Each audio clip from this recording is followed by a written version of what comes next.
ሰላም እንዴት ናችሁ? ባለፈው በጽሁፍ ከቀረቡላችሁ ቪዲዮ አንዱን ይዤ መጥቻለሁ።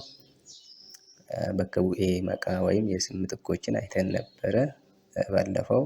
ዛሬ ደግሞ ንብረት ባለቤትነትን ከሚያሳዩ ክፍል ጋር አንድ ላይ ጨምረን ነው የምናየው። ስለዚህ አንደኛ አነ የሚለው እኔ ማለት ነው። ንብረትነትን የሚያሳየው ደግሞ ኪየ ኮቲ የኔ ማለት ነው። እሱ ደግሞ ሁለተኛ ኑኢ ካለ እኛ ነው። ንብረትነትን የሚያሳየው ደግሞ ከኛ ወይም ደግሞ የኛ ይሆናል። ሶስተኛ ሲኢ ካለ አንተ ወይም አምቺ ማለት ነው፣ ጾታን ስለማይለይ። ስለዚህ ንብረትነት የሚያሳየው ደግሞ የንብረት ባለቤትነትን የሚያሳየው ኬሰን የሚለው ወይ የናንተ ይሆናል ማለት ነው።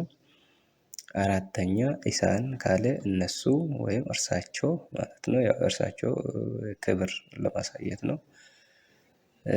ስለዚህ የንብረት ባለቤትነትን ደግሞ የሚያሳየው ከኒሳኒቲ የሚለው የነሱ ማለት ነው። ከኒሳኒቲ አምስተኛ ኢሳ ካለ እሱ ማለት ነው።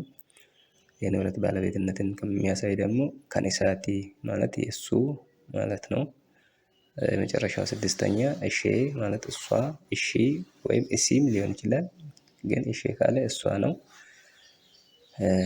ከንሼቲ እንላለን ንብረትነትን ለማሳየት ደግሞ። ስለዚህ የሷ ማለት ነው። እሱ ደግሞ እዚህ የዛሬው ይሄን ይመስላል። ከተመቻችሁ ላይክ፣ ፎሎ፣ ሼር ማድረጋችሁን አትርሱ። ለሌሎችም አጋሩት እና ፎሎ እንዲያደርጉኝ እንድታደርጉ ጠይቃለሁ። የዛሬ በዚህ በቃ